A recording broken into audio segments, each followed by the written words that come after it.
তুমি কোনোদিনও আমাকে ছাড়া থাকতেই পারবে না। দ্বিতীয় বিয়েতে দূরের কথা। হাসতে হাসতে আরোহী সেদিন স্বামীকে মজার ছলে কথাগুলো বলছিল, কিন্তু কে জানতো যে আরোহীর হাসির সাথে উড়িয়ে দেওয়া কথাটাই সত্য প্রমাণিত হবে। বিনিময়ে আরিয়ান সেদিন কিছু বলেনি, শুধু মুচকি হেসে আরোহীকে বুকে জড়িয়ে নিয়েছিল। আরোহী দরজা দিয়ে উকি দিয়ে একবার তাকালো সদ্য বিবাহিত নতুন দম্পতির দিকে। আরিয়ানকে বেশ মানিয়েছে মেয়েটির সাথে। মেয়েটা দেখতে বাড়ি মিষ্টি। হয়তো এই জন্যই আরিয়ানের মা সেই মেয়েটিকে ছেলের সাথে বিয়ে দেওয়ার জন্য উঠে পড়ে লেগেছিল। আর ছোট থেকে দেখে আসছে বলে কথা, বোনের মেয়েকে হয়তো আগে থেকেই নিজের ছেলের জন্য পছন্দ করে রেখেছিল। কিন্তু মাঝখানে আরিয়ান আরোহীকে বিয়ে করে নিয়ে আসার জন্য হয়তো সফল হতে পারেনি। আরোহী এক পলক আরিয়ানের দিকে তাকালো। তাকে দেখে কোনো রকম লাগছে। আরিয়ান এই বিয়েতে খুশি নাকি বেজারটা ঠিক বোঝা যাচ্ছে না। তবে আরোহী এতটুকু নিশ্চিত যে আরিয়ান এই বিয়েতে রাজি ছিল, তবে স্নেহাকে সে মনের নজরে দেখে আসছিল, সেটা আরোহী জানে। কিন্তু বিয়েতে রাজি থাকার ফলে লুৎফা বেগম সে সুযোগটা লুপে নিয়েছে। শতই হোক, অবশেষে নিজের কাজ সফল হলো বলে আর আরোহীর মতো একটা অনাথ মেয়েকে নিজের ছেলের কাছ থেকে দূরে সরাতে পারবে ভেবে ওনার মুখ থেকে যেন হাসি সরছে না। নতুন দম্পতিকে ঘিরে দাঁড়িয়ে রয়েছে অনেকেই। আরিয়ানের মা লুৎফা বেগম হাতে মিষ্টি নিয়ে দুজনের দিকে হাসি মুখে মিষ্টি বাড়িয়ে দিল। ওনাকে আজ ভীষণ হাসি খুশি লাগছে। হয়তো এতদিনে মনের আশা পূরণ হলো সেই আশায়। আরোহীর বড্ড ইচ্ছে হচ্ছে দম্পতিকে সে যেন একদম সামনে থেকে দেখে, কিন্তু তার শাশুড়ি লুৎফা বেগমের কড়া নির্দেশ, তার অলক্ষ্মী ছায়াটা যেন ওনার ছেলে বউয়ের উপর না পড়ে। আরোহী অশ্রুমাখা দৃষ্টিতে আরেকবার নতুন দম্পতির দিকে তাকিয়ে দরজা আটকে দিতেই দেখলো এত মানুষের ভিড় থেকে ঠিকই একজন আরোহীর লুকিয়ে দেখাটা খেয়াল করছে। সে মানুষটা হলো আরোহীর ভালোবাসা আরিয়ান। আরিয়ানের চোখে কোনো অপরাধ বোধ নেই, কিন্তু আরোহীর সামনে ঠিকই অপরাধ বোধের মতো দৃষ্টি দেখাচ্ছে। ওই চোখ দিয়েই যেন বোঝাতে চাচ্ছে কিছু একটা, কিন্তু আরোহী আজ বোঝার চেষ্টা করলো না কিছু। কেন করবে? আরিয়ান তো আর তার নেই, আজ থেকে অন্য কারো সে। আরোহী দরজা বন্ধ করে দিয়ে মেঝেতে বসে পড়ল। তার সবচেয়ে আপনজনটাও আজ তাকে ছেড়ে দিল। এই দুনিয়ার আর কেউ রইল না তার। আচ্ছা, আরিয়ান তো জানতো যে আরোহীর আর কোথাও যাওয়ার জায়গা নেই, তবুও কেন এমন করলো? তাই বোধহয় দ্বিতীয় বিয়ে করা উঠলেও ডিভোর্সের কথা সে তোলেনি। এটা ভাবনা মাথায় আসতে আরোহী তাচ্ছিল্য হাসি দিল। মায়া দেখাচ্ছে হয়তো। মা বাবাহীন মেয়েটা যখন আশ্রম থেকে বেরিয়ে বিষাক্ত শহরে ভালো সেজে মুখোশের আড়ালে ডেকে থাকা মানুষদের মাঝখানে নিজেকে ভরসার স্থান খুঁজছিল, ঠিক সেই মুহূর্তে আরিয়ান তার দিকে ভরসার হাত বাড়িয়ে দিয়েছিল। সে তখন দেখেছিল এই শহরে কত কত মানুষ বাজে প্রস্তাব দিয়ে চাকরি দিবে বলেছিল। তখন আরিয়ানের দুচোখে আরোহী ভরসা খুঁজে পেয়েছিল। সে তখন কোনো দ্বিরক্তি প্রকাশ না করেই আরিয়ানের হাত আঁকড়ে ধরেছিল। সে তখনই আরিয়ানকে শর্ত জানিয়ে দিয়েছিল যে তাকে ফেতে হলে বিয়ে করে নিয়ে যেতে হবে। আসলে আরোহী মনে মনে বিষাক্ত শহর থেকে বাচ্চার আকুতি থেকেই এটা বলেছিল। আর সে দেখতে চেয়েছিল যে আরিয়ান কি সত্যিকারেই তাকে চায় কিনা, নাকি আরিয়ানও ভালো আড়ালে মুখোশ পড়েছিল। কিন্তু আরোহীর ধারণাকে ভুল প্রমাণিত করে আরিয়ান সাথে সাথে আরোহীকে বিয়ে করতে রাজি হয়েছিল। এরপর একেবারে বিয়ে করেই আরোহীকে আরিয়ান তার বাড়িতে নিয়ে গিয়েছিল। প্রথমে আরিয়ানের মা মেনে না নিলেও সময়ের সাথে সাথে মেনে নিয়েছিল। কিন্তু আরোহীর হয়তো ভুল বোঝাচ্ছিল। আরিয়ানের মা হয়তো আরোহীকে কোনো কালেই মেনে নেয়নি, এমনি ভালোর আড়ালে মুখোশ পড়ে রয়েছিল। তা বিয়ের 1 মাস পেরোতেই আরোহী বুঝে গিয়েছিল। আর আরিয়ানেরও হয়তো এখন আর আরোহীকে ভালো লাগে না। লাগবেই বা কী করে? আরোহী যে 1 বছর আগের আরোহী নেই। চেহারার সুন্দর বাপটা আর নেই। লুৎফা বেগম আরেহান না থাকাকালীন এটা সেটা করতে দিত। আরোহীকে সারাদিন বিশ্রাম দিতে দিত না, যেসব আরিয়ান জানে না। আরিয়ান আসার সময় হলে লুৎফা বেগম জোর করে আরোহীকে বিশ্রাম নিতে পাঠিয়ে দিত। সারাটা দিন পর একটু বিশ্রাম নেওয়ার সুযোগ পেতেই আরোহীর দুচোখে ঘুম নেমে আসত। আর সেই সময় আরিয়ান এসে নিজের মাকে রান্না করে দেখে চেঁচিয়ে উঠত। সে সোজা রুমে এসে আরোহীকে ঘুমাতে দেখে ধাক্কা দিয়ে ঘুম থেকে টেনে তুলত। আরোহী ধাক্কার তাল সামলাতে না পেরে ধড়পড়িয়ে ঘুম থেকে উঠে বসত। সে গুমগুম চোখে কিছু বুঝে উঠতে না পেরেই আরিয়ানের দিকে জিজ্ঞাসা দৃষ্টিতে তাকালেই আরিয়ান রাগী দৃষ্টিতে বলে উঠত, ওখানে রান্না করে আমার বৃদ্ধ মাকে কাজ করতে দিয়ে তুমি আরামের ঘুম ঘুমাচ্ছ? সারাদিন এভাবেই শুয়ে বসে কাটাও, আর আমি বাহিরে কাজ করে মরি, আর এখানে আমার বৃদ্ধ মাকে কাজে মারো। এই বয়সে শাশুড়িকে কাজ করাতে দিয়ে নিজে ঘুমাচ্ছ, তোমার কি লজ্জা করে না? আরোহী কিছু বুঝে উঠতে পারত না। সে তো সব কাজ শেষ করেই শাশুড়ি মায়ের জোরাজোরিতে রুমে এসেছিল, কিন্তু এসব কি বলছে? আরোহী মনে মনে হিসাব মিলাতে ব্যস্ত। কিন্তু কিছু বলার উদ্দেশ্যে মুখ খুলতে নিলেই হঠাৎ আরিয়ানের পেছনে হাত মুছতে মুছতে তার শাশুড়ি লুৎফা বেগমকে রুমে ঢুকতে দেখতেই আরোহীর টনক নড়ে উঠল। সে কিছু বলে উঠতেই আরিয়ান হাত উঁচু করে থামিয়ে দিত। লুৎফা বেগম আরেকটু ভালো সাজার অভিনয় করে আরিয়ানের উদ্দেশ্যে বলে উঠত, থাক বাবা, কিছু বলিস না, আমি যতদিন বেঁচে আছি সব কাজ নিজের হাতেই করে নিব, এসব নিয়ে তোদের মধ্যে ঝামেলা হোক তা আমি চাই না। আরিয়ান তখন আরোহীর দিকে রাগী দৃষ্টি নিক্ষেপ করে রুম থেকে বেরিয়ে যেত। আরিয়ান আরোহীকে যাওয়ার দিকে নিষ্পলক তাকিয়ে থেকে চোখ ভিজাত। সে তখন থেকে বুঝে নিয়েছিল যে এই সংসারে তার টিকে থাকা বড্ড কঠিন হয়ে যাবে। এভাবে চলতে থাকলে আরিয়ানা তার মধ্যে দূরত্ব বাড়তেই থাকবে, কিন্তু তার কোনো উপায় ছিল না। আরিয়ানের ততদিনে আরোহীর কাছ থেকে মন উঠে গিয়েছিল। আরিয়ানেরও বা কী দোষ, সে তার জায়গায় ঠিক ছিল। সারাদিন অফিস শেষে বাসায় এসে যখন দেখতো নিজের স্ত্রী রুমে পড়ে ঘুমাচ্ছে আর মা রান্নাঘরে কাজ করছে, তখন যে কোনো ছেলেই এসব দেখে মাথা ঠিক রাখতে পারবে না। কিন্তু এসব দেখার মাঝে যে বড় ভুল লুকাইতে রয়েছে সেটা কোনোভাবেই আরোহী আরিয়ানকে বুঝাই উঠতে পারতো না। আরিয়ানের কাছে তার মায়ের কথাই সবার আগে। এভাবেই আস্তে আস্তে তাদের মধ্যে একেবারের জন্যই দূরত্ব তৈরি হয়ে যায়। আর 1 বছর হয়ে যাওয়ার পরেও যখন আরোহী মা হয়ে উঠতে পারছিল না, তখনই আরিয়ানের মা লুৎফা বেগম যেন সুযোগ একদম হাতের নাগালেই পেয়ে গেলেন। নিজের বোনের মেয়েকে ছেলের সাথে বিয়ে করিয়ে দেওয়ার সুযোগ। আরিয়ান প্রথমে আরোহীর দিকে তাকিয়ে একটু নাকচ করলেও পরে রাজি হয়ে গিয়েছিল, কারণ তখন তাদের মধ্যে এমনিতেও দূরত্ব বেড়ে গিয়েছিল। তবুও আরিয়ান দোটানায় ভোগে আরোহীর কাছে এসেছিল। আরোহীর তখন আর কী বা বলা থাকবে, সেও রাজি হতে বলে আরিয়ানকে বিরক্তিকর সম্পর্ক থেকে মুক্তি দিতে চেয়েছিল। এসব ভাবতে আরোহীর চোখ ফেটে অশ্রু গড়িয়ে পড়ে। আরোহীর চোখ মুছে মেঝে থেকে উঠে বসল। রুমের বাইরে থেকে এখন আর আগের মতো শোরগোল শোনা যাচ্ছে না। হয়তো নতুন বউকে নিয়ে আরিয়ান রুমে চলে গেছে। আজ আরোহীর জায়গায় গেস্ট রুমে। এই রুমের পাশের রুমটাই এতদিন আরিয়ান ছিল। তবে আজ থেকে আরিয়ানের সাথে আর অন্য কারোর নাম, অন্য কারোর সাংসারিক হাত বিচরণ করবে সেই রুমে। আরোহীর এতদিনের সাজানো গোছানোর সংসার যেন এক নিমিষেই শেষ হয়ে গেল। রাতের ঘুম এলো না আরোহীর। কীভাবেই বা আসবে? বিয়ের পর শত রাগ অভিমান হলেও আরোহী কোনোদিন একা থাকেনি। তার ভীষণ ভয় হতো যদি আরিয়ানও তার আপনজনদের মধ্যে হারিয়ে যায়। তাই তো সে আরিয়ানকে ছাড়া একটা রাতও পার করেনি। শেষের কয়েক মাস তাদের মনের সাথে দূরত্ব বাড়লেও আরোহী একদিনও নিজের রুম ছাড়া কোথাও থাকেনি। বিয়ের পর আরোহী নিজের একটা দিনও আরিয়ানকে ছাড়া কাটায়নি। আর আজ আরিয়ানকে ছাড়া আজ থেকে সে বেঁচে থাকবে। এতদিন মনের মধ্যে যে ভয়টা বাসা বেঁধেছিল সেটাই হলো। অবশেষে আরিয়ানও হারিয়ে যেতে লাগলো। আরোহীর নিজের সাজানো রুমটা আজ থেকে অন্য কারো। আজ থেকে এই সংসারে অন্য কারো ছোঁয়া। আজ থেকে আরোহীর চিরচেরার রুমটা অন্য কারো। সে তো চেয়েছিল এই সংসারটাকে আপন করে নিতে, কিন্তু কেন পারল না? কেন এই সংসার তাকে দূরে ঠেলে দিল? আরোহী অশ্রুমাখা দৃষ্টিতে রুমের ডান দিকের দেওয়ালের দিকে নজর দিল।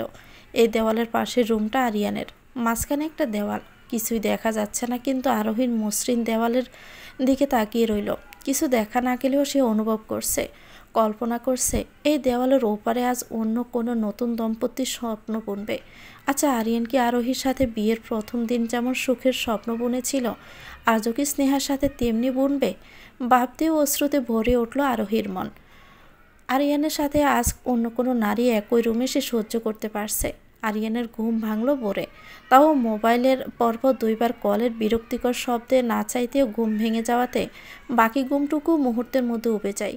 সে আর মোবাইল ঘাঁটল না। শোয়া থেকে উঠে বসে স্বভাবতী প্রতিদিনের ন্যায় তার বাম দিকে চোখ দিতে কোথাও জানি সুসের মতো বিঁধল। কি, এভাবে চমকে উঠলে কেন? আরিয়ান বিনিময়ে কোনো জবাব না দিয়ে, কিছু না বলে থম মেরে বসে আছে। আস্তে আস্তে কালকের দিনের ঘটনা সব মনে পড়তে সে বাসা থেকে উঠে দাঁড়ালো। এত কিছুর পরও সে কীভাবে ভাবলো যে তার পাশে আরোহী আছে? এক মুহূর্তের জন্য মাথা থেকে সব বেরিয়ে গেল বুঝি। একটা দীর্ঘশ্বাস ফেলে পাশ থেকে মোবাইল নিয়ে স্ক্রিনে দৃষ্টি দিতে অফিস থেকে কল দেখে দ্রুত দাঁড়িয়ে ব্যাগে কাপড় চোপড় গোছানো শুরু করলো। স্নেহা বুঝে উঠতে পারলো না কিছু। সে কিছু জিজ্ঞেস করার উদ্দেশ্যে মুখ খুলতে আরিহান রাগী দৃষ্টিতে পাশে বসা স্নেহার দিকে তাকালো। আজকে আমার তাড়াতাড়ি উঠতে হবে, ডেকে দিতে বলিনি? এত বড় কই যাচ্ছ? আর ব্যাগই বা কেন গোছাচ্ছ? অফিসের কাজে আজকে শহরের বাইরে যাওয়ার কথা ছিল, ভোরে ভোরে রওনা দেওয়ারও কথা ছিল। এক মুহূর্তের জন্য এটা মাথা থেকে বেরিয়ে গিয়েছিল। কাপড় গোছানো শেষ করে ওয়াশরুমের দিকে পা বাড়াতে বাড়াতে জবাব দিল আরিয়ান। আজ বিয়ের পরের দিন, বিয়ে করতে না করতে অফিসের কাজে বাইরে যাচ্ছ? স্নেহার কথায় আরিয়ান বিনিময়ে কোনো জবাব দেওয়ার কোনো প্রয়োজন বোধই করল না। সে সকালে নাস্তা তৈরি করতে বলে সজোরে ওয়াশরুমের দরজা আটকে দিল। স্নেহা বিরক্তিমাখে চেহারায় শোয়া থেকে উঠে বসল। বিয়ের একদিন পার হতে না হতে 5 মাস খাটা শুরু করে দিয়েছে। না চাইতে নিজের ইচ্ছের বিরুদ্ধে স্নেহা উঠে দাঁড়ালো। তার কেন এত কষ্ট করতে হচ্ছে? আরোহী আছে না, তাকে গিয়ে বললেই তো হলো। আরিয়ান বের হতে হতে ততক্ষণে নাস্তা তৈরি হয়ে যাবে। তখন না হয় নিজে রান্না করেছে বলে স্নেহা নাস্তা বেড়ে দিবে। স্নেহা দ্রুত পায়ে রুম থেকে বেরিয়ে গেস্ট রুমের দিকে পা বাড়ালো। রুমের ভিতর থেকে দরজা আটকানো। স্নেহা তা দেখে একবার মুখ বাঁকালো। জমিদারের মতো শুয়ে শুয়ে ঘুমাচ্ছে, আর এদিকে স্নেহা ঘরের বউ হয়ে ভোরবেলায় উঠে যেতে হয়েছে। এখন থেকে তো আরোহীর আর অধিকার নেই যে বাড়ির বউয়ের মতো পড়ে পড়ে সব করবে। স্নেহার কিছু না ভেবে পরপর 2বার ডাক দিতে ওপাশ থেকে আরোহীর মুখ বেশি উঠল। আরোহীর পোলা পোলা চেহারা দেখে স্নেহার হঠাৎ করে খারাপ লেগে উঠল। এ বাড়িতে আরোহীর বিয়ের পর সে যতবারই আসত, কোনো বাড়ি আরোহীকে হাসি ছাড়া এমন শুকনো মুখে দেখেনি। কিন্তু আজ হঠাৎ এই প্রথম। কিছু লাগবে? শুকনো মুখে আরোহী জিজ্ঞেস করতে স্নেহার ধ্যান ভাঙল। হ্যাঁ, বলছি কি, আরিয়ান অফিসের কাজে বাইরে যাবে, তাই নাস্তা তৈরি করতে ডাকলাম। আর যাই বলো না কেন, এখন তো আর শুয়ে বসে কাটাতে নিজের মনেও সায় দিবে না। অন্যের বাড়িতে শুয়ে বসে থাকতে নিজের বিবেকেও তো বাধা দিবে। স্নেহা নিজের খারাপ লাগা দূরে রেখে আরোহীকে এক নাগাড়ে কথাগুলো বলে উঠতেই আরোহী শুকনো মুখে হাসল। আচ্ছা, দ্রুত নাস্তা তৈরি করো বলে স্নেহা তড়িঘড়ি করে প্রস্থান করলো। আর আরোহী মনে মনে আওড়ালো অন্যের বাড়ি। একদিন পার হতে না হতে কথাটি শুনতে হলো তার। শোনারই কথা। এখন থেকে তো এই ঘরে তার আর অধিকার নেই। এমনিও আর কয়দিন বাসে থাক না, বলিনি। আরোহী স্নেহার দিকে তাকালো। একটা মেয়ে হয়ে কীভাবে আরেকটা মেয়ের সংসারে আসে? অবশ্য সে স্নেহাকে দোষ দেয় না, কারণ দোষ তো তার কপালের। সে আর কিছু না ভেবে রুম ছেড়ে বেরিয়ে রান্নাঘরে পা বাড়ালো। এই ঘরে সব কিছুই তার নিজের হাতে সাজিয়ে তুলেছিল, কিন্তু নিয়তি বড্ড নিষ্ঠুর। একদিন আগেও যে সংসারের আনাচে কানাচে তারই নাম উচ্চারণ হতো, সেই সংসারের আনাচে কানাচে আজ থেকে অন্য কারোর নাম উচ্চারিত হবে। হায় নিয়তি। আর রান্নাঘরে গিয়ে আরোহী চুপচাপ নাস্তা তৈরি করে নিল। নাস্তা তৈরির মাঝে একটু স্নেহা আরোহীকে কিছু এগিয়ে দেয়নি। সে শুধু দরজার বাইরে দাঁড়িয়ে উকি দিচ্ছে। আরোহী সেদিকে না তাকিয়ে চুপচাপ কাজ সেরে নিল। নাস্তা তৈরি করে টেবিলে রাখতে গেলে স্নেহা দৌড়ে আগ বাড়িয়ে সেগুলো কেড়ে নিল। বলছে কি, তোমাকে আর কাজ করতে হবে না, তুমি এবার রুমে যেতে পারবে। আরোহী স্নেহার কারসাজে সব বুঝতে পেরেও কিছু বলল না। সে রুমের উদ্দেশ্যে জায়গা প্রস্থান করলো। আরিয়ান ড্রয়িং রুমে এসে দেখলো স্নেহা নাস্তা বেড়ে দিচ্ছে। সে চেয়ার টেনে বসতে তার মনে হচ্ছে তার পাশে স্নেহা নয়, আরোহী দাঁড়িয়ে আছে। এতক্ষণে আরোহীর শাশুড়িও এসে বসলো। তিনি টেবিলে চোখ গড়িয়ে নাস্তা দেখে অবাক হয়ে খুশি হওয়ার ভান করে বলে ওঠেন, বাহ, এত কিছু করে ফেললি, এত কষ্ট করতে গেলি কেন? স্বামী আর শাশুড়ি মায়ের জন্যই তো করলাম, এত কষ্ট কিসের? আরিয়ান কিছু না বলে চুপচাপ শুনে গেল। গেস্ট রুমের দিকে চোখ যাচ্ছে বারবার। গেস্ট রুমের দরজা ভেতর থেকে আটকানো। মা, আরও কোথায়? ওকে খেতে ডাকো। কোথায় আবার? পড়ে পড়ে ঘুমাচ্ছে হয়তো, এখন তো অন্যের ঘাড়ে বসে বসেই খাচ্ছে। আরিয়ান বিরক্তিসূচক চক্রান্ত শব্দ করে খাওয়ায় মনোযোগ দিল। খাবার মুখে দিতে সে একবার স্নেহার দিকে তাকালো। এই খাবার আমি রান্না করেছি। আরিয়ানকে মাঝপথে থামিয়ে স্নেহা খুশি হওয়ার ভান করে উৎফুল্ল কণ্ঠে জবাব দিল, আমার কেন জানি না মনে হচ্ছে এটা তুই না, আরও বানিয়েছে। এসব কি বলছো তুমি? ও তো এখনও দরজাই খুলেনি। আর আমার এত কষ্টের রান্না করা খাবারকে তুমি আরোহীর নাম দিয়ে দিচ্ছ? সত্যি না হলে তো এত রিয়েক্ট করার কথা না। এতদিন যাবৎ আরও রান্না খেয়ে আসছি, আর তুই একদিনই এসব আরও আরও আরও। এবার কিন্তু বাড়াবাড়ি হয়ে যাচ্ছে। তুমি সব জায়গায় আমাকে পেলে আরোহীকে টানছো কেন? বর্তমানে আমি তোমার স্ত্রী। তুই হয়তো ভুলে যাচ্ছিস আমার শর্তের কথা। তুই সব কিছু জেনে আরোহীকে মেনে নিতে পারলে আমি বিয়ে করব বলেছিলাম। বলে আরিয়ান ব্যাগ নিয়ে চেয়ার ছেড়ে উঠে দাঁড়ালো। স্নেহা আরিয়ানের শেষ কথায় চুপসে গেল।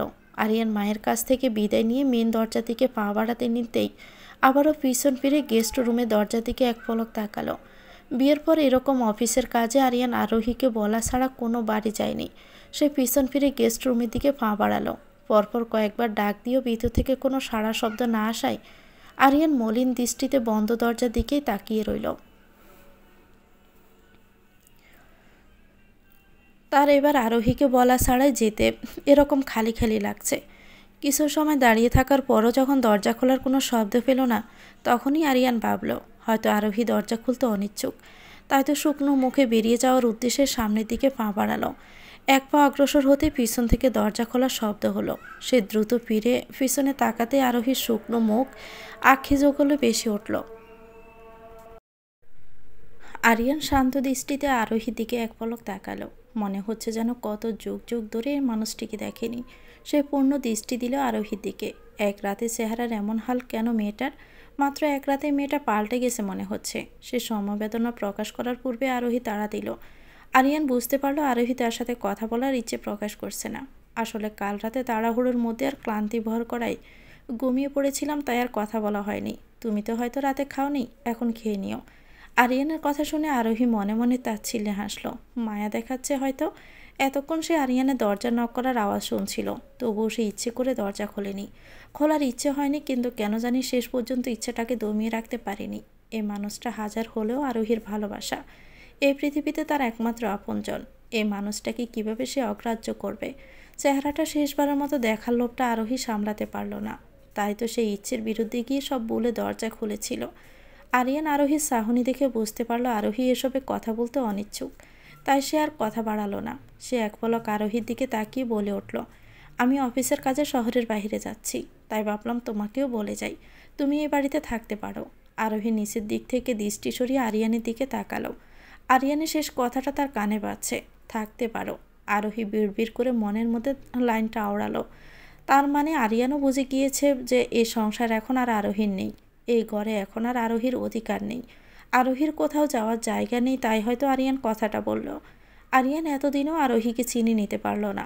এত কিছুর পরেও আরোহী নিজের সম্মান খুইয়ে এখানে থাকবে, সেটা আরিয়ান ভাবল কী করে?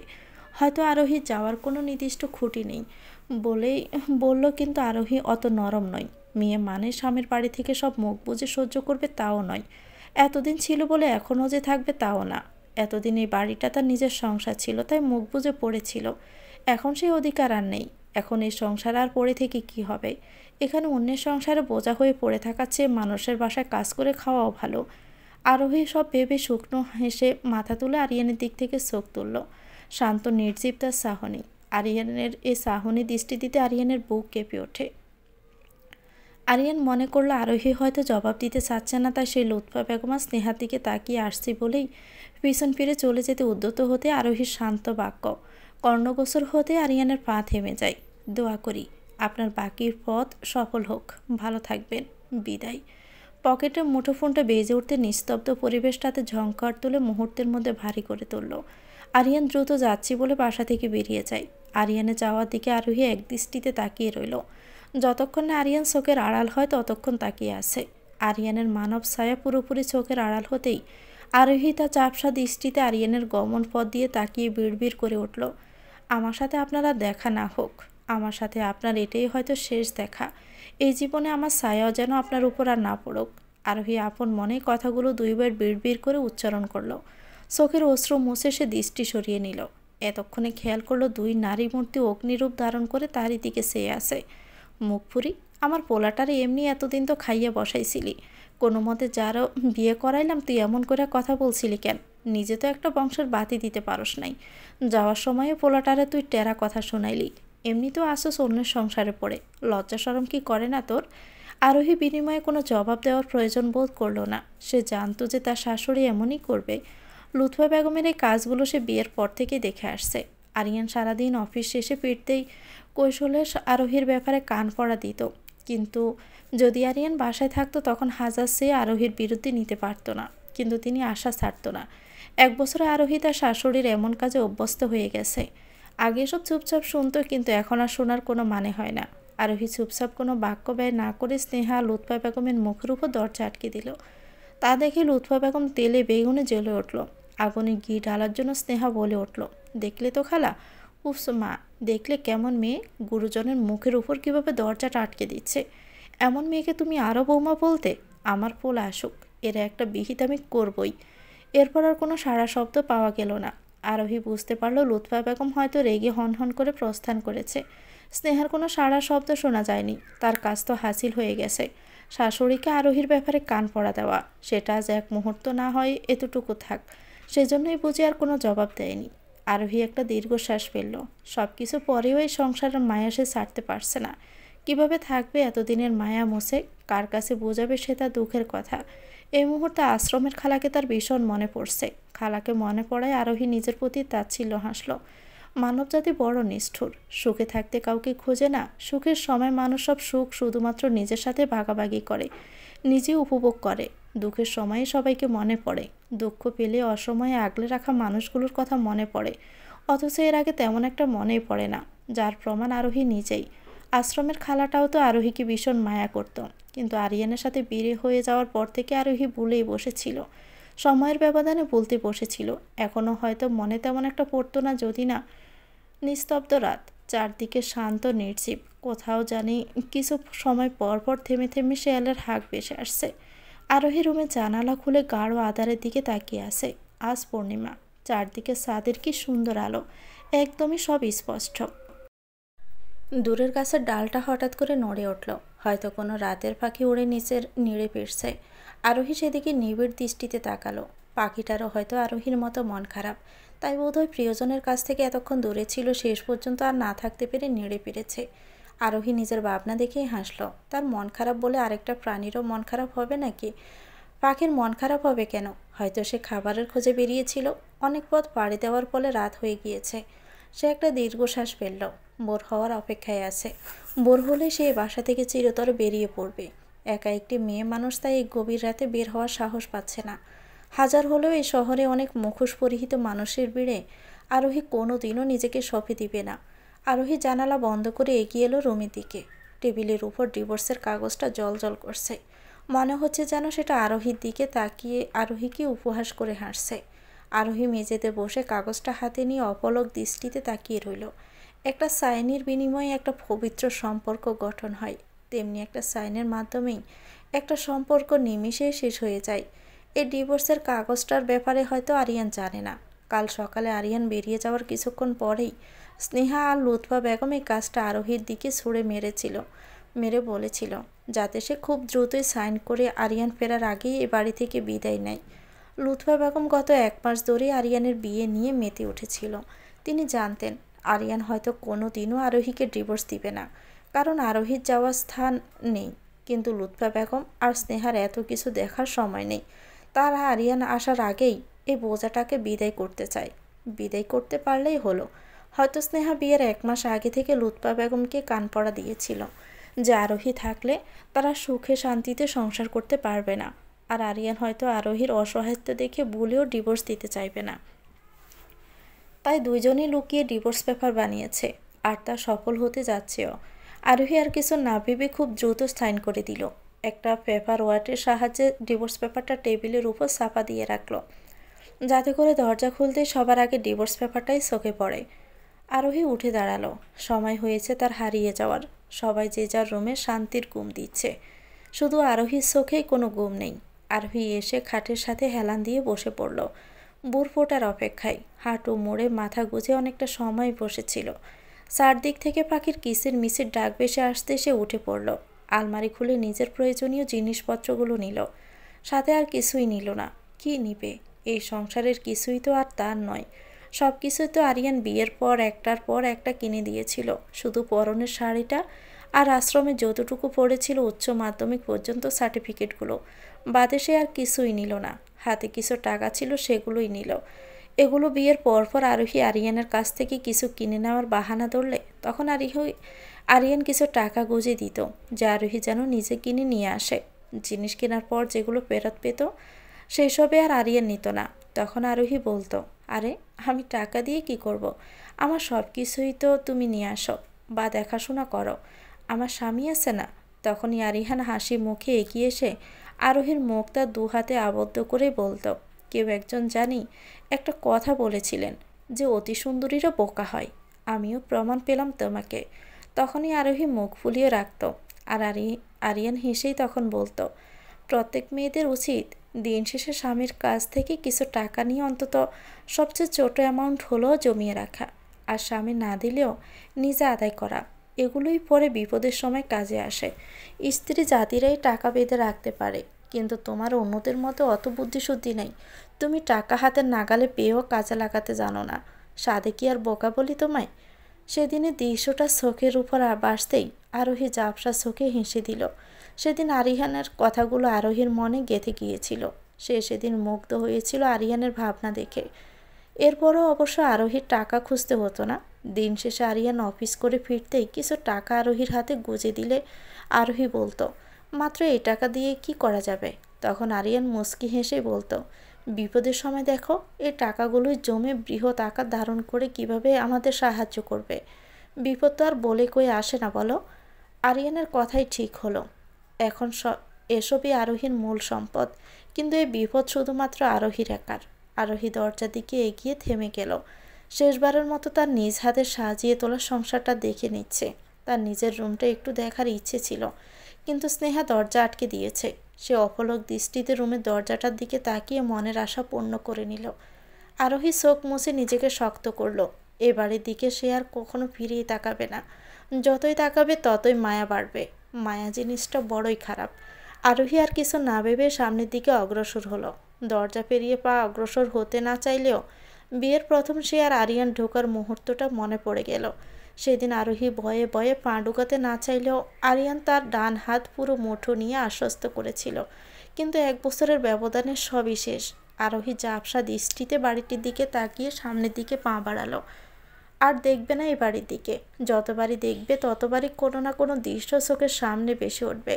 সে চোখ মুছে মেন রাস্তার দিকে এগিয়ে গেল। জিদের বসে তো বেরিয়ে গিয়েছে, এখন যাবে কোথায় ভেবে পাচ্ছে না। ভোরের আলো ফুটতে শুরু করেছে। কাল সারাদিন পেটে কোনো কিছুই পড়েনি, যার ফলে মাথাটা তীব্র ব্যথা করছে। খিদের চোটে হাঁটতেও পারছে না। সে খায়নি তা না, খাবার দেয়নি। লুৎফা বেগম স্নেহা মনে করেছিল আরিয়ান থাকতে বলেছে বিদায় আরোহী থেকে যাবে। তাই তো তিনি আরোহীকে সারাদিন কাদার মতো খাটিয়েও কোনো খাবার দেয়নি, যাতে আরোহী শেষমেশ এই বাড়ি থেকে বিদায় নিয়ে চলে যায়। আরোহী মনে মনে হাসল। সে তো লুৎফা বেগমকে শাশুড়ির চোখে না তাকিয়ে মায়ের দৃষ্টিতেই তাকিয়েছিল। কিন্তু উনি তা কেন বউ না ভেবে মেয়ে ভাবতে পারল না। মেন রাস্তায় উঠতে আরোহীর মাথা গোলাতে শুরু করলো। পেট গুলিয়ে বমি পাচ্ছে। খিদে পেট শোষও করছে। এখন মনে হচ্ছে এত ভালো সে যে লাভ ছিল না। অন্তত বেরিয়ে আসার সময় হলেও রান্নাঘর থেকে কিছু খেয়ে নেওয়া উচিত ছিল। তখন তো লুৎফা বেগম স্নেহা ঘুমাইয়েছিল, যার ফলে ধরা খাওয়ারও কোনো উপায় ছিল না। পরে আরোহী নিজেকে নিজে উপহাস করে হাসল। খিদের চোটে চুরি করে খাওয়ার কথা মাথায় আসতে দুদণ্ড আর সময় লাগছে না। আরোহী আর একটু এগিয়ে গেল। দূরে একটা মুদির দোকান দেখতে পাচ্ছে। আরোহী আসার আলো খুঁজে পেল ভেবে ও দূরে দোকানটির দিকে পা বাড়ালো। রাস্তার মাঝে উঠতে পেটটা গুলিয়ে বমি পেয়ে যায়। মাথা অসম্ভব ঘুরছে। হয়তো খিদের যন্ত্রণা সহ্য করতে পারছে না। ছোটবেলা থেকে সে খিদের যন্ত্রণা সহ্য করতে পারত না, মাথা ঘোরাতো। আজও ব্যতিক্রম হলো না। আরোহী এই তো কাছে ভেবে পা চালাতে নিতেই দূরে গাড়ির আলো এগিয়ে আসতে দেখা গেল। সে তার শক্তিতে সরে যাওয়ার অবকাশও আর পেল না। মাথা ঘুরিয়ে অজ্ঞান হয়ে পড়ে যেতে ঝাপসা দৃষ্টিতে দেখতে পেল গাড়িটা তার ওই দিকে দানবের মতো এগিয়ে আসছে।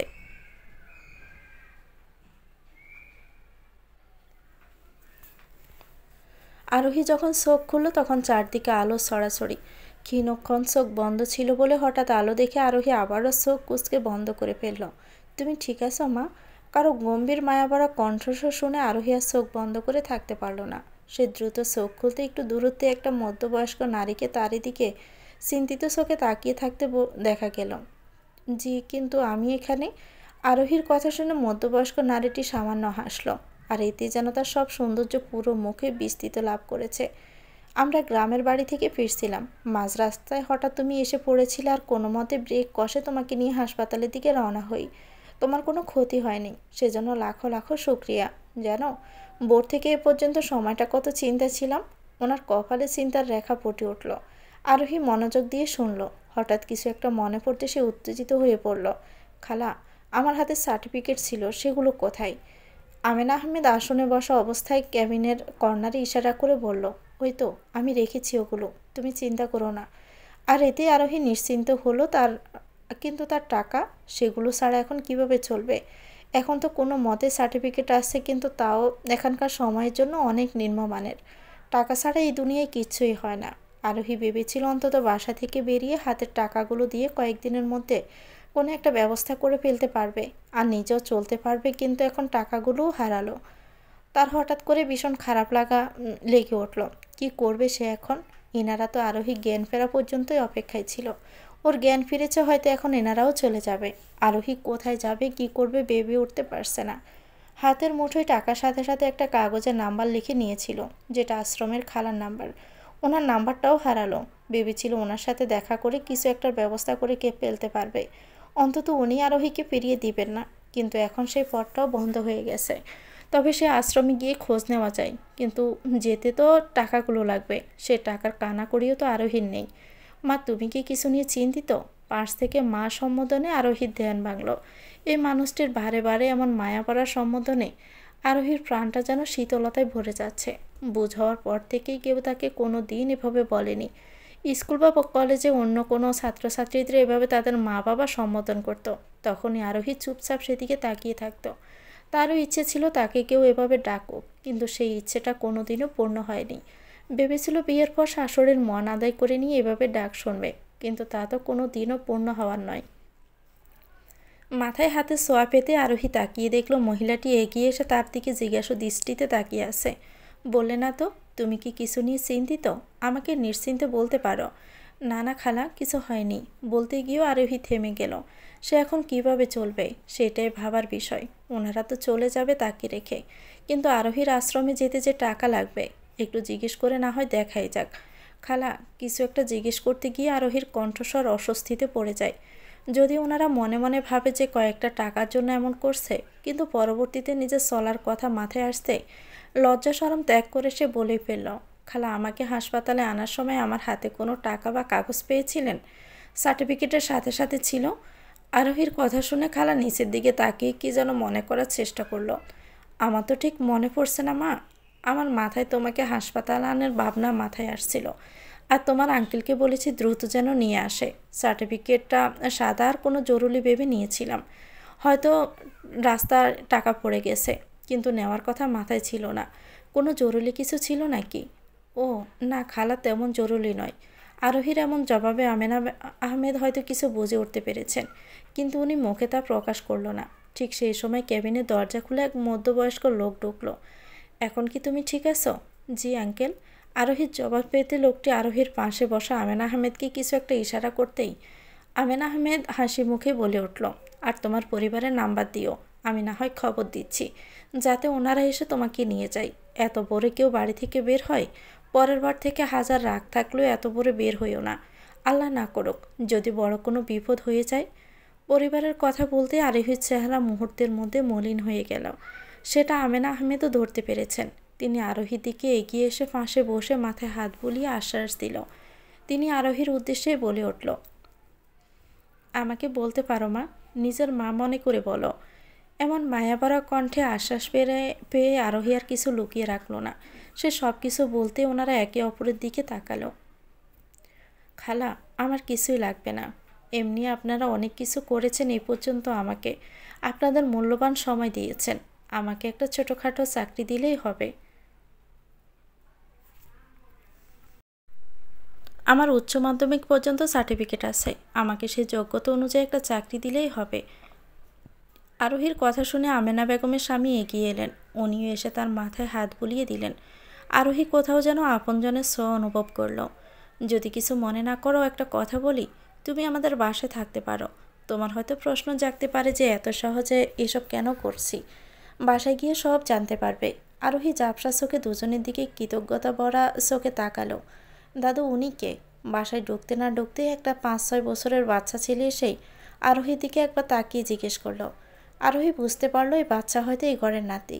আমেনা আহমেদের স্বামী শফিউল্লাহ চৌধুরী বাচ্চাটিকে কোলে নিয়ে আদর করে বলে উঠল, উনি তোমার একটা আন্টি। বাচ্চাটি আরোহীর দিকে এগিয়ে আসলো। তুমি আমার মায়ের মতো আন্টি। মাকে আমি ছবিতে দেখেছি, তোমারই মতো। বাচ্চাটি আরোহীর দিকে এগিয়ে এসে আদো আদো ভাঙা গলায় বলে উঠল। আরোহীর কেন জানি মনে হলো বাচ্চাটি বয়সের তুলনায় একটু বেশি বুঝদার। তাই, তোমার মা কোথায়? কথাটি বলতেই বাচ্চাটি চুপ হয়ে গেল। আমেনা আহমেদ এগিয়ে এসে বাচ্চাটিকে কোলে নিয়ে কেউ একজনকে ডাকতেই একজন মহিলা দৌড়ে এসে বাচ্চাটিকে খেলতে নিয়ে যাবে বলে কোলে নিতে চাইল। বাচ্চাটি আরোহীর আসল দৌড়ে দাঁড়িয়ে রইল। আরোহী বুঝতে পারল মহিলাটি হয়তো এই ঘরে কাজ করে। আমেনা আহমেদ এক পলক বাচ্চাটির দিকে তাকিয়ে আরোহীর দিকে তাকালো। ওর মা বেঁচে নেই, ও আমার ছেলের বাচ্চা। ছেলেটা জন্ম দিতে গিয়ে সময় মতো রক্ত না পেয়ে মেয়েটা অকালে পরপারে পাড়ে জমিয়েছিল। ওর মাকে কখনো আমি বৌমার চোখে দেখিনি। সবসময় আমাদের সম্পর্ক মা মেয়ের মতোই ছিল, কিন্তু ভাগ্যের নির্মমতা ওকে আমার কাছ থেকে কেড়ে নিল। তোমাকে প্রথম দেখে আমি কেঁদে উঠেছিলাম, কারণ তুমি দেখতে কিছুটা আমার ওই মেয়েটার মতোই, তাই তো তোমাকে আর ছাড়তে পারিনি। আরোহী ঝাপসা চোখে তার সামনে দাঁড়িয়ে থাকা দুইজন মানবীর দিকে তাকিয়ে বাচ্চাটিকে কোলে নিয়ে জড়িয়ে ধরতেই বাচ্চাটিও একেবারে তার সাথে মিশে গেল। আরোহীর কেন জানি মনে হলো বাচ্চাটি বয়সের তুলনায় একটু বেশি বুঝদার। এই যা মা নেই, সেটা এতটুকু একটা বাচ্চাকে নির্দ্বিধায় বলে ফেলল বুঝদারের মতো। আরোহী বাচ্চাটিকে আরও গভীরভাবে জড়িয়ে ধরল। কেউ সব কিছু পেয়ে হারায়, আবার কেউ না পেয়েও হারায়। কেটে গেল 2 দিন। এরই মধ্যে আরোহীর সাথে বাচ্চা রুহানের প্রচুর ভাব জমে গেছে। এখন রুহান সারাক্ষণ আরোহীর পিছনে গুড়গুড় করে। কি জানি রুহান আরোহীর কাছে মায়ের মতো ছায়া পায় হয়তো। সেদিন আরোহীকে যখন আমেনা আহমেদ রুহানের মায়ের ছবি দেখালো, তখনই আরোহীরও বিমড়ি খাওয়ার মতো অবস্থা। পুরোপুরি মিল না হলেও একটা বাহিরের মেয়ে হিসাবে আরোহী আর রুহানের মায়ের মধ্যে বেশ মিল রয়েছে। আমেনা আহমেদ একটা দীর্ঘশ্বাস ফেলে বলেছিলেন, বাস্তবে দেখলে আরও মিল পেতে।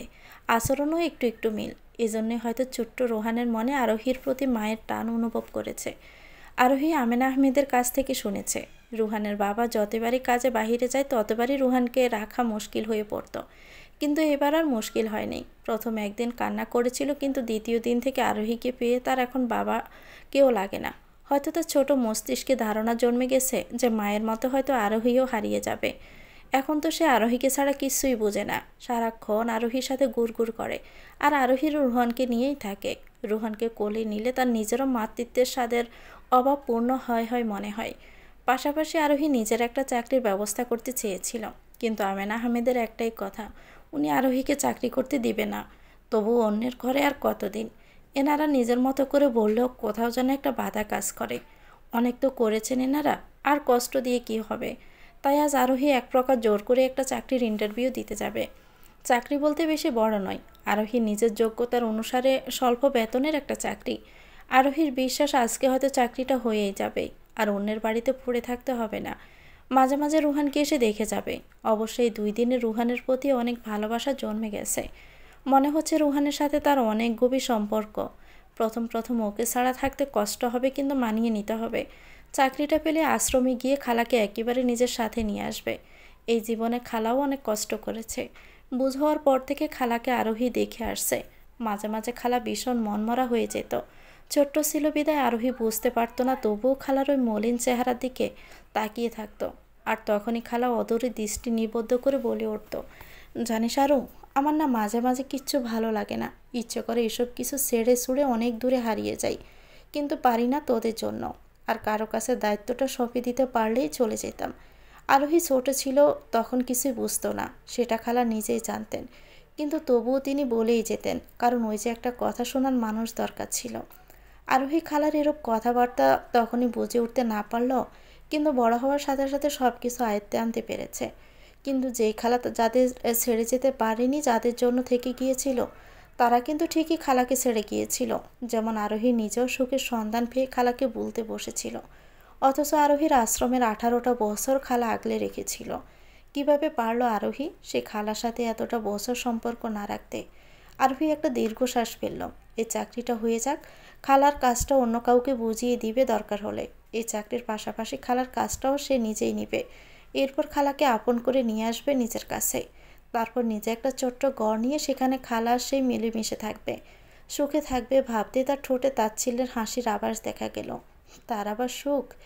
এত ভালো থাকার অভিনয় করলে কি আর ভালো থাকা যায়? রুহানার এই পরিবারের সাথে মিলেমিশে থাকতে থাকতে হয়তো দিনটি পার হয়ে যায়, কিন্তু রাত তো অনেক দীর্ঘ। রাত মনে হয় তার এক একটা রাত যে কত কষ্টে, কত চোখের পানি ফেলতে ফেলতে শেষ হয়, সেটা কে জানে। আরোহী মা, কারো কণ্ঠস্বর শুনে আরোহীর ধ্যান ভাঙতে দেখলো আমেনা আহমেদ তার সামনে দাঁড়িয়ে আছে। জি জি বলুন খালা, তোমাকে চিন্তিত দেখাচ্ছে। রুহান তোমাকে ধরে দাঁড়িয়ে আছে, তুমি বোধহয় খেয়ালই করনি। আমেনা আহমেদের কথা শুনে আরোহী নিচের দিকে দৃষ্টি দিতে দেখলো রুহান তার শাড়ির আঁচল ধরে তারই দিকে তাকিয়ে আছে। রুহানের সেই দৃষ্টি দেখে আরোহীর ভীষণ মায়া হলো। সে দ্রুত কোলে তুলে নিল রুহানকে। এই ছেলেটা 2 দিন তার মনে সবার প্রথমে জায়গা করে নিয়েছে। তার মা হওয়ার শখ কয়েকদিনের জন্য হলেও পূর্ণ করেছে ছেলেটা। চাকরিটা পেয়ে চলে গেলে সে কীভাবে থাকবে একে ছাড়া। আরোহী আর কিছু না ভেবে সামনে দাঁড়িয়ে থাকা আমেনা আহমেদের দিকে দৃষ্টি দিল। উনি আরোহীর সামনে দাঁড়িয়ে উঠছুট করছে। তা দেখে আরোহী মুচকি হেসে বলে উঠল, কিছু বলবেন খালা? না, বলছি কি তোমার চাকরিটা না করলে হয় না? আমাকে তো খালা ডাকো, মনে করো আমি তোমার সত্যিই খালা। আর রোহানকে ছাড়া থাকতে পারবে তুমি? ছেলেটাও 2 দিনে তোমাকে পেয়ে আর কাউকেই খুঁজছে না। নিহান তো বলিয়ে দিয়েছিল যে তার ছেলের কি হলো হঠাৎ করে, যে প্রাণপ্রিয় বাবাকেও আর খুঁজছে না। হয়তো ছেলের জন্য বাকি সার্জারি অন্য কাউকে বুঝিয়ে দিয়ে চলে আসবে। আরোহী বিনিময়ে কোনো জবাব দিল না। খালাকে কোনো মতে বুঝিয়ে ইন্টারভিউর জন্য পরিপাটি হয়ে বের হলো। তার মাথার উপর অনেক দায়িত্ব, সে দায়িত্বগুলো পালন করার জন্য হলেও তার চাকরি পেতে হবে। অনেক বড় হওয়ার বাকি আছে তার। যথাস্থানে গিয়ে পৌঁছাতে আরোহীর ডাক আসলো। সে উঠে অনুমতি নিয়ে ঢুকতে একজন মধ্যবয়স্ক লোককে বসে থাকতে দেখলো। আরোহী বুঝতে পারলো হয়তো ওনারাই অফিসের এটা। সে ওনার সামনে দাঁড়িয়ে সালাম দিতে উনি বসতে বলল। উনি আরোহীর নেওয়া কাগজপত্রগুলো দেখে দূরে সরিয়ে রাখলো। আরোহী ভেবেছিল উনি চাকরির যোগ্যতা নিয়ে কথা বলবেন, কিন্তু না। কাগজপত্র দেখে উনি আরোহীর দিকে এক অন্য দৃষ্টিতে দেখল। ডিভোর্সি? জি। চাকরি দরকার? আরোহী মাথা নাড়াতে লোকটি আবারও আগের ন্যায় দৃষ্টিতে আরোহীকে নিচ থেকে উপরে দেখে নিল। চাকরি তো অনেক আছে, কিন্তু তা তোমার যোগ্যতা অনুসারে না। কিন্তু আমি তবুও তোমাকে দিতে পারি। কোন চাকরির দরকার তোমার? টাকা চাই? লোকটির কথা বলার এমনভাবে তাকানোর অর্থ বুঝতে পেরেই আরোহীর গা ঘৃণায় রিরি করে উঠল। সে আর চুপ না থেকে উঠে দাঁড়ালো। তোদের মতো মুখোশ পরা মানুষদের ধরে থাপড়ানো উচিত, বলতে গিয়েও আরোহী মুখ সামলে নিল। কারণ এটি লোকটির অফিস, কিছু হলে আরোহীর বিপত্তি। সে লোকটির সামনে থেকে ছো মেরে নিজের কাগজপত্রগুলো নিয়ে কেবিন থেকে বেরিয়ে চলে গেল। যত আশা নিয়ে বেরিয়েছিল ততটা ভারাক্রান্ত মন নিয়ে বাসায় ফিরছিল। আরোহী ভেবেছিল আজ হয়তো চাকরিটা হয়েই যাবে। অন্তত সবচেয়ে নিম্ন পদের হলেও একটা চাকরি সে পাবে ভেবেছিল। কিন্তু দুনিয়া যে বড়ই কঠিন। এখানে যাদের ভালো মানুষের আড়ালে কিছু কুৎসিত মানুষের বাস। একটা বাপের বয়সী মানুষরা ছাড় দিচ্ছে না। এই দুনিয়াতে এক এক মানুষের এক এক রূপ। সবাইকে বাবার মতো ভালো হতে পারে না। সবার মন মানসিকতার ভিতরে যদি রাখতো যে আমি আমার সন্তানের জন্য যেমন আদর্শ, তেমনি অন্যদের জন্য আদর্শ হব, মন মানসিকতা বদলালেই দুনিয়াটা সুন্দর হতো। আরোহী মলিন শ্বাস ফেলল। আজকের আশাটাও গেল, কিন্তু সে হাল ছাড়বে না কিছুতেই। এসব ভাবতে ভাবতে বাসার উদ্দেশ্যে রওনা দিল। আজ আরিয়ান ফিরবে। 2 দিনের সময়টা মনে হচ্ছে যেন অনেক দীর্ঘ। এই প্রথম আরোহীর সাথে এতদিন যোগাযোগ ছিল না। প্রতিবার এরকম কাজে বাহিরে গেলেও আরোহীর সাথে দিন শেষের রাতে ঠিকই কথা হতো। আর নয়তো আরোহী নিজেই দিনে কয়েকবার কল করে করে খেয়েছে কিনা, ফ্রেশ হয়েছে কিনা এসব বলে বলে আরিয়ানকে বিরক্ত বানিয়ে ফেলত। কিন্তু এবার আর করেনি। উল্টো আরিয়ান রাতে কল করে মোবাইল বন্ধ পেয়েছিল। টানা 2 দিন তার মোবাইলের সংযোগ পায়নি। স্নেহা আর মায়ের সাথে ঠিকই কথা হয়েছিল, কিন্তু শুধু আরোহীর সাথেই হয়নি। তাই আরিয়ান একরকম ফুরফুরে মেজাজে বাসার উদ্দেশ্যে রওনা দিল।